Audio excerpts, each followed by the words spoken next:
Signs of a narcissistic person, part 1. Listen, I've dealt with a lot of narcissistic people throughout my life, and I would tell you that the first sign is that they act all perfect. They're always so perfect in the beginning. They're your knight in shining armor. They're that strong person.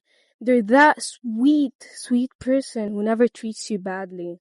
They're that perfect person that you always look up to. And you would find no sign of one flaw.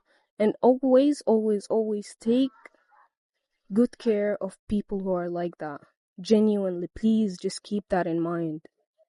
Because after a while, you're gonna start understanding their true nature. They're gonna show you their true nature after a while, and you will understand it. And it will not be a nice type of understanding, because when you leave that type of friendship or relationship, you will always feel like the bad person, like the crazy ex. And once you start seeing their flaws, or seeing that they're not as perfect as they want to portray themselves, they go through something that they call in psychology the narcissistic rage. It's when they start projecting their insecurities onto you to show you that you are not perfect. You are such a bad person. They start criticizing you to the point where you don't even feel like yourself.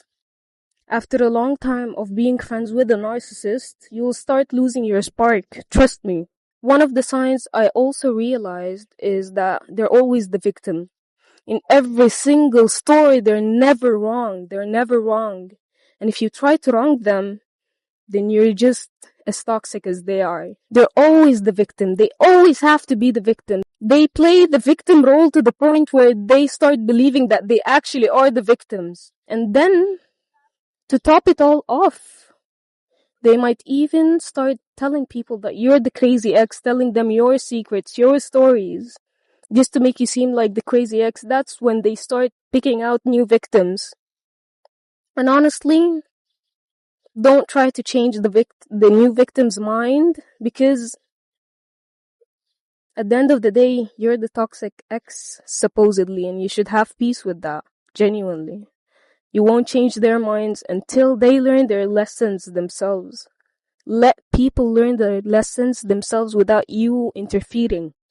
That's how you learned yours. They never admit wrong. They never apologize.